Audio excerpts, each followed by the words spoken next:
Y ahora presentamos el microcultural Referencia Histórica con el doctor Jorge Colautti. ¿Cómo le va? Bienvenido, Jorge. Buenas ¿Cómo te va? tardes ¿Cómo estás? a todos. El gusto de verte nuevamente. Bueno, voy a empezar por una recomendación. A la gente Sí. que le interesa el tema histórico y particularmente lo de San Martín, hay un video muy lindo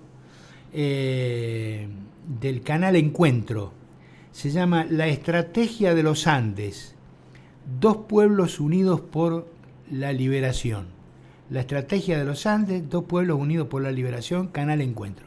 Véanlo, porque es pero muy bueno, ilustrativo y claro. Muy buena sugerencia. Bueno, claro, hablando de claro, voy a tratar de aportar un poco de claridad. Como siempre.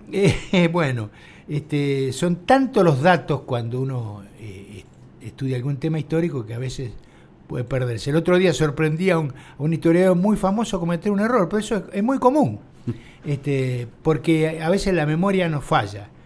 Decíamos que habíamos quedado en la batalla de Chacabuco. Así es.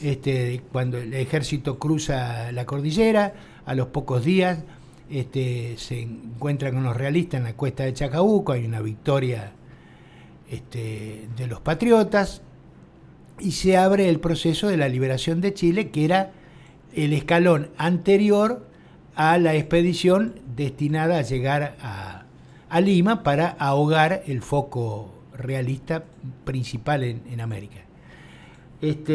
San Martín se va a Buenos Aires, cruza la cordillera, a los pocos días que la había cruzado, la cruza otra vez para ir a buscar ayuda económica del director supremo, que era Pueyrredón. Bueno, realmente eso era una odisea. Nosotros tenemos que pensar que el país no tenía como único tema el tema de la cordillera, del plan continental de Chile, de San Martín. Tenía otros problemas. Los tenía los portugueses enfrente, en Montevideo, que habían invadido la banda oriental y se habían establecido allí. Y eran un peligro por el expansionismo propio de los portugueses. Ese era un conflicto, más el otro conflicto interno del interior y Buenos Aires, unitarios y federales, los caudillos del litoral, Artigas. Bueno, era un problema detrás del otro. No es que estaban todos los focos en la expedición de San Martín. Sí. Pero San Martín necesitaba la plata. Bueno, el financiamiento, claro. Y Perón, bueno, le faltaba rato a Perón. Pueyrredón, ve que las gafes que se producen, bueno, pobre Perón, no tenía nada que ver en esto. Bueno, Pueyrredón hace lo posible para ayudarlo a San Martín, porque Pueyrredón estaba convencido de lo que San Martín hacía. No todos estaban convencidos. Bueno, entonces la cuestión no estaba resuelta en Chile con la batalla de Chacabuco, porque los realistas tenían un foco todavía de resistencia en el sur y se aproximaba, San Martín ya lo supo, porque tenía espías en todos lados, de que se venía una expedición muy importante de Chile al mando del general Osorio, y que efectivamente en enero de 1818 llegó a Talcahuano, y desde allí tratan de recuperar el terreno perdido en Chacabuco. Los realistas querían recuperar Chile. Bueno, el hecho es que se produce una serie de operaciones entre el ejército de los realistas y el ejército de patriota, hasta que llega a un punto muy conocido por todos nosotros desde la escuela primaria, la sorpresa de Cancha Rayada, que es un drama que se vivió por el ejército libertador el 19 de marzo de 1818. San Martín estaba allí en Cancha Rayada, había recibido noticias también de un paisano y espía que había llegado a Talca, porque Cancha Rayada está pegado a Talca, de que iba a haber un movimiento realista. San Martín intenta cambiar de posición al ejército y no alcanza a hacerlo, no tiene tiempo. además, la sorpresa en qué consistió, en que los realistas atacaron de noche. Bueno, imagínense ustedes lo que es atacar de noche, en la oscuridad. ¿Cómo se hace eso? Claro, ¿cómo se visualiza? Bueno, ¿Cómo se ve? pero Claro. se hacía. Y eso ocurrió de noche. Fue bastante grave la situación, pero dentro de la gravedad de la situación se produce una especie de milagro, golpe de suerte o de pericia del general Las Heras, que salva una división completa a cargo de él, como de 3.500 hombres, la salva, total y absolutamente. El resto se dispersa, material de guerra, de artillería, Jorge, queda es una actuación del general Las Heras de pleno momento allí en situación. en ese momento. En ese momento. En plena noche, decide rehuir el combate, reagrupar la fuerza Sí. y retirarse. No tiene tiempo para otra cosa, no puede hacer otra cosa. Bueno, al otro día el desastre, era grande. Estaba disperso el material de guerra, los soldados habían huido, se habían dispersado por todos lados. Llega la noticia a Santiago de Chile y se produce un caos terrible en Santiago de Chile porque esperaban otra cosa. Claro, ya había un punto negativo. Claro, por allí. ya iban a Claro. volver los realistas. Sí. Para colmo, una anécdota, hay un general Breyer, que es un francés que se había plegado a las fuerzas de la independencia, pero era un chanta, mejor dicho, era un traidor. Poco confiable. Entonces claro. lo que hizo este hombre, aún desde las filas de los independentistas, hacer correr la bolilla en Santiago de que el ejército había desaparecido totalmente, se había extinguido, que O'Higgins estaba muerto y que San Martín estaba muerto. La gente empezó a disparar, se iban a Mendoza y algunos se quedaron, otros huyeron. O sea que hubo éxodo. Hubo en un Chile, éxodo, hubo éxodo. la gente se Claro. asustó, porque vuelven los realistas otra vez la noche. Bueno, San Martín, ¿qué hace con el ejército de las Heras? Trata de, a partir de allí, reagruparlo, reorganizarlo. En 15 días lo tuvo 0 kilómetros otra vez al ejército. ¿Cuántas bajas tuvo en Cancha Rayada el general San Martín? Bueno, en este momento no me acuerdo, pero hubo muchas bajas. Hubo muchas bajas. Más teniendo en consideración las circunstancias en que se llevó adelante el combate. San Martín lo tenía el fray Luis Beltrán a todo vapor fabricando municiones. Tenía un arsenal, manejaba el arsenal del ejército. En 15 días el ejército estuvo en plena operatividad otra vez, 0 kilómetros, con toda la gente agrupada.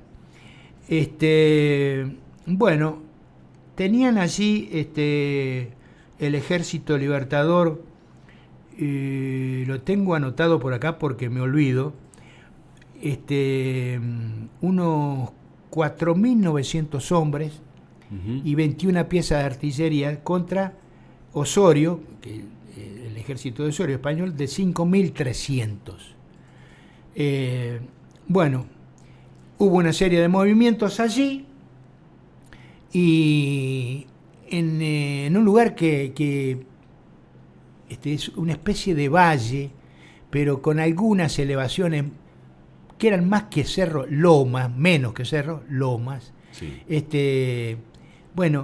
Allí se produjo el encuentro decisivo, definitorio, entre la fuerza realista y las fuerzas comandadas por San Martín. Que es el Valle del Maipo, o Maipú, allá le dicen Maipo. Está ahí muy pegadito de Santiago, a unos 10 kilómetros al suroeste de Santiago. Y allí se produce la batalla que empezó, al mediodía. Y ahí hay otra situación con el tal Breyer, que evidentemente trabajaba para el enemigo. Y habla con San Martín y dice, me siento mal. Usted me tiene que dar licencia. Estaba por empezar la batalla. Sí. Me siento mal. Deme permiso para retirarme. San Martín tendría que haberlo fusilado en ese momento, porque estaba convirtiéndose en un desertor. Totalmente. Le dijo, váyase. Y dio instrucciones para que después le dieran la licencia definitiva, tratándolo de indigno. Y le dijo, mire, hasta el último tambor del ejército tiene más dignidad que usted. Y lo echó. Y en ese momento empezaba la batalla. San Martín dice una frase muy, muy llamativa. El triunfo, dice, Osorio es más bruto o más torpe de lo que yo creía, el general del enemigo. Rival, ¿Por qué? claro. Porque había visto San Martín que Osorio estaba haciendo un movimiento que era un error garrafal. Así lo interpretó. Y San Martín, imagínate, se le caían las babas en ese momento. Claro. Estaba viendo que el enemigo Ya le estaba sabía la cometiendo, jugada, claro. antes de empezar, estaba cometiendo un error garrafal. Y dijo, este es más bruto o más torpe de lo que yo creía. El triunfo de este día es nuestro. El sol por testigo. Eso quedó en Una la frase, historia. claro. El sol por testigo. Aquí está el sol y él va a saber ver que tengo razón. Sí. Jorge, y tuvo razón. ¿Ahí empleó también algún tipo de estrategia, no digo similar a lo mejor, o que haya tomado algo de lo que pasó con Chacabuco, justamente para enfrentar en esta batalla a Osorio? No veo que haya sido similar a Chacabuco. Lo que sí es que se trataba de dos fuerzas regulares, dos ejércitos profesionales, claro, entrenados. Bueno, dentro de los españoles había un ejército que era... Había muchos chilenos dentro del ejército realista. Algunos chilenos dicen que fue una guerra civil esto. Fíjate vos, de tantos chilenos que había conformando el ejército enemigo. Había un regimiento español muy profesional, muy famoso, que se llamaba el Burgo, que se llevaban 18 batallas de Europa invictos, no habían perdido nunca, tenían un orgullo, claro, que les llegaba a las nubes. Sí, claro. Terminaron desbandados a las disparadas frente al ejército patriota, o sea que tampoco ellos pudieron hacer nada. Y bueno, resulta que O'Higgins había quedado mal herido en Cancha Rayada. Entonces no participó de la batalla, no podía. Tenía el brazo en cabestrillo. Claro. Hay cuadros que lo muestran. ¿Sabés cuándo aparece? Porque aparece. Sí. Cuando la batalla está decidida, eso de las 5 a las 6 de la tarde, aparece O'Higgins, que está mal. Hay un óleo al respecto, hay una figura. Claro, hay una muy pintura conocida, claro, muy una conocida, pintura. Sí. que se produce el abrazo de Maipú, Sí. Que es un símbolo del encuentro chileno-argentino, el abrazo entre San Martín y O'Higgins con el brazo en cabestrillo, ambos a caballo, que están en malas condiciones, pero él no se quiso perder ese momento, él estaba en Santiago, bueno, no se lo quiso perder.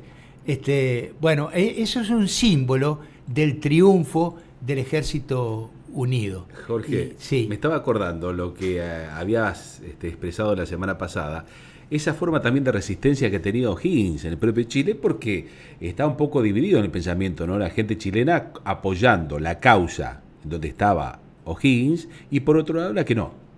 Bueno, sí, pero había otra división. Obviamente que había una división pro-realista y otra pro-independentista. Ahora, dentro de los revolucionarios, dentro de los partidarios de la independencia, había dos bandos claramente diferenciados, que se habían empezado a diferenciar muy tajantemente después de la batalla de Rancagua, allá por el año 14, por ahí, que son los grupos comandados o liderados por O'Higgins, que no era un militar, era un campesino. campesino y corajudo, parafraseando a otro corajudo. Sí. Y José Miguel Carrera, que terminaron siendo enemigos. Bueno, eso es otra historia para contar, muy interesante, porque plantea dos situaciones allí políticamente muy diferenciadas, donde una se vuelca a San Martín y el otro se convierte en un adversario de San Martín. O'Higgins se vuelca con San Martín, llega a ser el director supremo, y José Miguel Carrera, que es un adversario, que tenían otro tipo de ideas estratégicas con respecto a Chile. Bueno, entonces ahí sí se puede decir que termina el proceso de liberación de Chile, y definitivamente ahí se empieza a organizar la expedición que San Martín creía era el último paso que llegaría a Lima, pero no por tierra, por mar. Me encantaría ya para la próxima, seguramente que va a haber oportunidad para plasmar cómo se fue gestando, cómo se fue pergeñando esa expedición por mar para llegar a Perú, bueno, y para que sea en definitiva un poco esa base tan importante, ¿no?, en donde puso de manifiesto, ¿cierto?, esa causa libertadora de América del general San Martín. Eso, la expedición salió de Valparaíso el 20 de agosto de 1820. Acordate de una cosa, acuérdense de una cosa, nunca olviden lo que estaba pasando aquí adentro, que era muy seria la situación, muy grave. 1820 es unos meses antes, en febrero, había ocurrido la batalla de Cepeda, donde los caudillos del litoral, Artigas, Estanislao López, Pancho Ramírez, terminan con el directorio, que en ese momento era Rondó, el director supremo. Había ya una guerra civil planteada acá adentro, y nosotros teníamos el frente aquel de la campaña que parecía de otro planeta comparado con el problema que teníamos acá. Bueno, todo eso hay que ponerlo en contexto, porque si no algunas cosas no se entienden. Claro, había una causa abierta interna y otra causa abierta externa. Bueno, era gravísima, ¿no?, la situación del país. Bueno, vamos a tratar de decir algo con respecto a esa expedición marítima. Seguro. Una novedad total. Plata no había. Vamos a contar algunas situaciones que se plantearon. Lo que hizo San Martín fue entrenar al Ejército Unido de la misma manera que entrenó al Ejército de los Andes. Y utilizó las mismas tácticas o estrategias que utilizó para cruzar los Andes. Una de ellas es la famosa guerra de Zapa, que ya vamos a ver qué es en la próxima. Con mucho gusto. Ahora, si te parece, le damos curso, lo invitamos a que se agregue a este momento literario, histórico, ¿cierto?, esta tertulia hermosa que estamos rutilante rutilante momento con el señor corondino y corajudo, Rodolfo Oscar Pipo Rodríguez. Qué lindo momento el pase, que hacemos cada tarde mientras el fueguito arde y un nuevo programa nace. Cada espacio con su clase, cada brasero su calor, y donde nadie es el mejor, y la radio nuestro templo, siguiendo siempre el ejemplo de Colauti, el profesor. Qué impresionante, qué poesía, ¿no?, que genera. Sentí la gente como aplaude. Sale por los poros eso, qué sentido todo, ¿no? Pipo, ¿cómo te va? ¿Cómo estás? Bienvenido. Hola, buenas tardes. Buenas tardes, amigos. Bueno, mucha felicitación a la poesía, y no dicen nada de mi forma de pulsar la guitarra. Bueno, es un tema ese. Yo, la verdad, que no sé. Yo lo felicito, pero no lo vi todavía. Pero claro, yo entiendo que es la voz de Pipo Rodríguez que nos está diciendo una poesía magistralmente, claro. Bueno, con su estilo muy particular. Pero la guitarra, ¿cómo es el tema? ¿Es Pipo Rodríguez el guitarrista? Estoy diciendo la poesía con la guitarra acá al lado del micrófono y tocando, lógicamente. Bueno. Claro, sí. Usted una exquisitez para los oídos sublime. Sí, no, usted era como San Martín, porque San Martín tocaba la guitarra también. Exactamente. Me falta conocer el lado musical de Pipo. Sí. Me falta, evidentemente. Pipo sería guitarrista y poeta. Sí, ahí recitador. También. Algún día les voy a contar una anécdota con este tema de decir al aire que yo toco la guitarra. Una anécdota que no tiene desperdicio, pero es muy larga y necesitaría algunos minutos. Pero se van a reír tanto lo que me pasó por hacerme el gracioso. Yo también tengo cosas que decir, porque yo también soy guitarrista, Pipo. A eso sí, yo puedo dar fe. Pero tengo un dedo a la miseria producto del reumatismo y no puedo tocar la guitarra. O sea que solamente canto. Claro. Ah, bueno. Algo es ya algo. Buscaremos a alguien que rasque las cuerdas y cantamos los dos, profe. Pero cómo no. Yo ayudo y colaboro con el parche. Muy buen bombista. Yo le pego el parche y al aro. Buen bombista. Ah, pensé que parche de bicicleta. No, sí. Bicicleta. Sí, le suele pegar parche a la cámara de la bicicleta, sí. Bueno, a ver. Qué bárbaro. Venía siguiendo el tema y me acordé de algo que enseñan en la escuela, o por lo menos antes enseñaban, profe, no sé si usted alguna vez lo enseñó, que dicen que cuando murió el general San Martín, el reloj de pared se detuvo. Sí. Pero resulta que estuve leyendo varios materiales y dicen que un hecho increíble se registró en torno a la muerte del general San Martín, que trascendió después de ocurrido y para asombro de muchos. La sorpresa devino al descubrir que a la hora de la muerte del héroe americano fueron 2 los relojes que se detuvieron exactamente a las 3 de la tarde. Uno fue el famoso reloj de pared que nos cuentan en la escuela y el otro fue su reloj de bolsillo. Los 2, el de bolsillo y el de pared, se detuvieron a las 3 de la tarde cuando el general moría. Qué notable. Qué bárbaro. Murió con un crucifijo en el pecho. Y creo que no le dieron extremunción, me parece. No sé si estoy diciendo algo correcto o no. Después hay una historia también porque él quería que lo enterraran en Buenos Aires. Y bueno, está en la catedral, como todos sabemos. Hay algunas cosas para decir sobre eso también, porque hay algunos mitos alrededor del mausoleo de San Martín.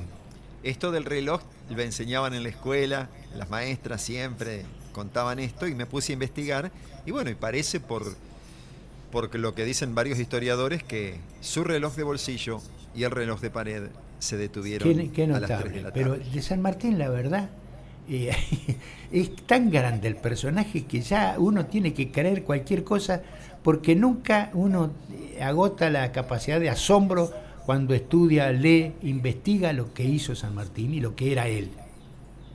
Qué cosas, ¿no? Bueno, ese es mi miedo, profesor, que cuando yo me vaya pasen estas cosas, que nazca el mito y que la gente después diga hacía esto, hacía lo otro y bueno, y me mezclen, Andrés, en cosas que yo no he hecho. Claro. No. Háganme con 2 rebenques la cruz pa' mi cabecera. Si muero en mi madriguera mirando los horizontes, no quiero cruces ni apronte ni encargos para el eterno. Tal vez, pasando el invierno, me dé sus flores el monte. Qué poesía, qué letra, ¿no? Atahualpa. Pipo, escúcheme, a no ser que usted también logre, ¿cierto?, con el respeto del caso, que el tiempo se detuviera con algún elemento similar, como un reloj, del tipo que sea, ¿no?, en ese momento crucial. Y sí, algo voy a hacer, algunas señales voy a dejar. Bueno, yo ni reloj tengo. Bueno, y como el profesor se despidió con unos versos, yo también quiero despedirme con unos versos. Muy bien. ¿Puedo? Sí, señor. Adelante. Hay caras lindas y feas, hay caras como ladrillos, hay caras que necesitan que le pongan calzoncillo.